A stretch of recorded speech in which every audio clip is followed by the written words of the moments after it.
After a good night's sleep, I made a review of the weather forecast, which is pretty bad for the next few days, and made an executive decision. Originally I had planned an ascent of Trolltunga, which is an 8-hour hike in good weather. So I decided to sack that off and travel further north than originally planned.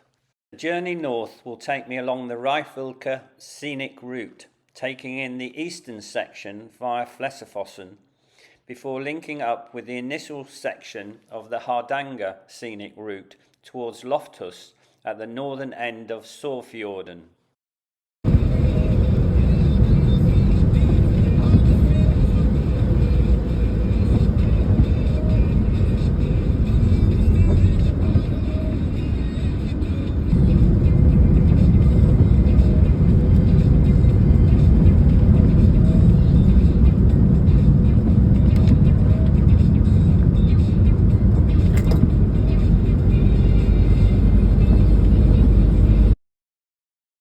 Before too long, we arrived at the dock of the Ullensvangveien to Nesvik Ferry, and they closed the gates as I drove onto the dock.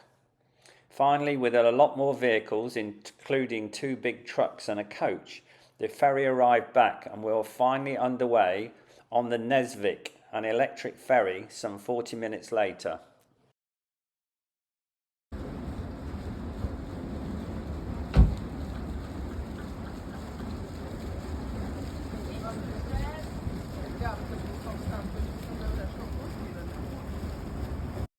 I stopped off at the Lovrastplass, where it was said that there was a splendid view of the Lovreidet Isthmus and the fjord, but again the bad weather restricted the view.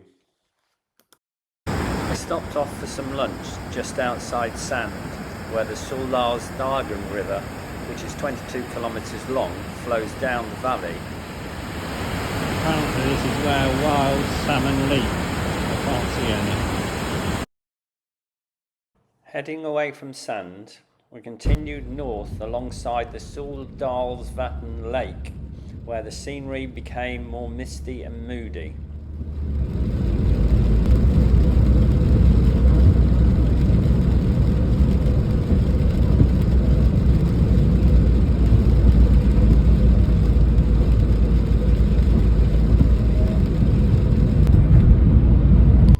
We encountered many tunnels along the way. Some were not even lit.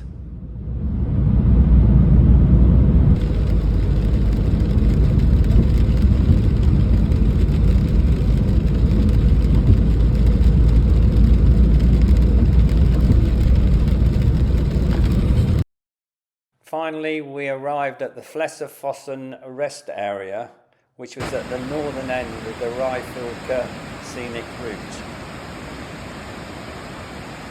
Leaving Flessefossen, we linked up with the Hardanger Scenic Route and headed off into the mountains of the Folgefonna National Park. This mountain road has always been an important transport route. In the Middle Ages, pilgrims travelled this route to the miraculous crucifix in the staved church at Røldal. More recently, merchants and farmers carried their goods on their back along this route.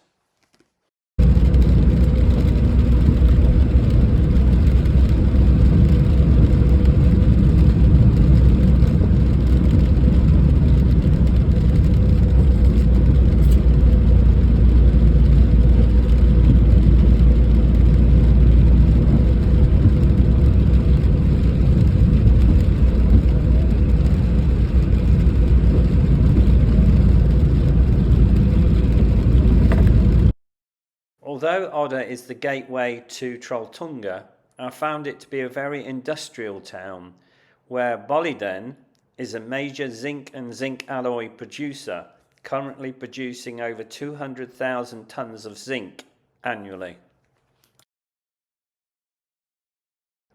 The final section of my journey along Sørfjorden passed many orchards of apples and plums, the produce of which were sold in little shacks by the roadside. I made my final stop before the campsite at Espenes rest area, which has a 64 metre by 4 metre steel structure, including toilets. I arrived at Loftus Camping at around 3:30 and had the pick of the pictures.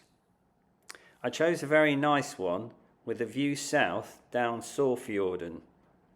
And so time for some dinner and hopefully a quiet night.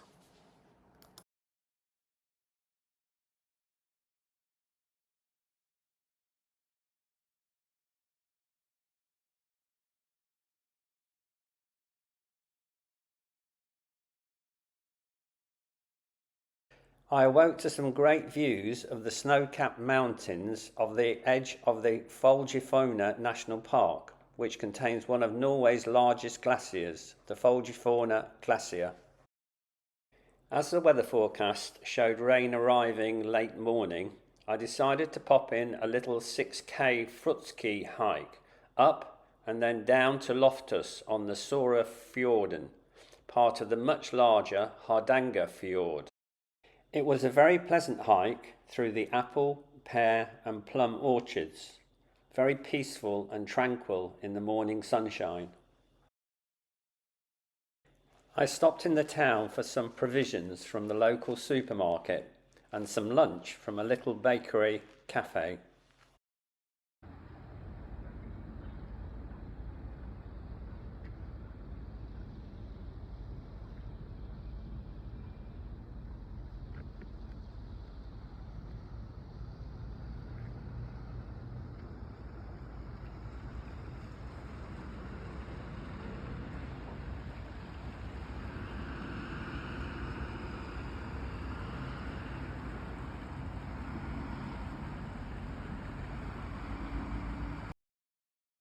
This is a great little spot to stay for a while, and there are several hiking trails in the area.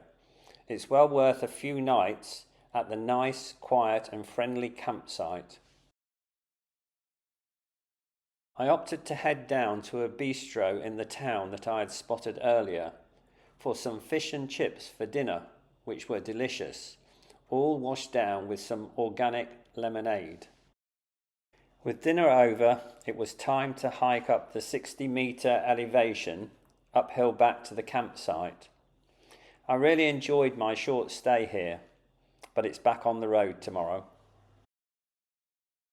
If you've enjoyed this episode, please click the subscribe button to receive notifications of the next upload. For more information, please take a look at the description to this episode.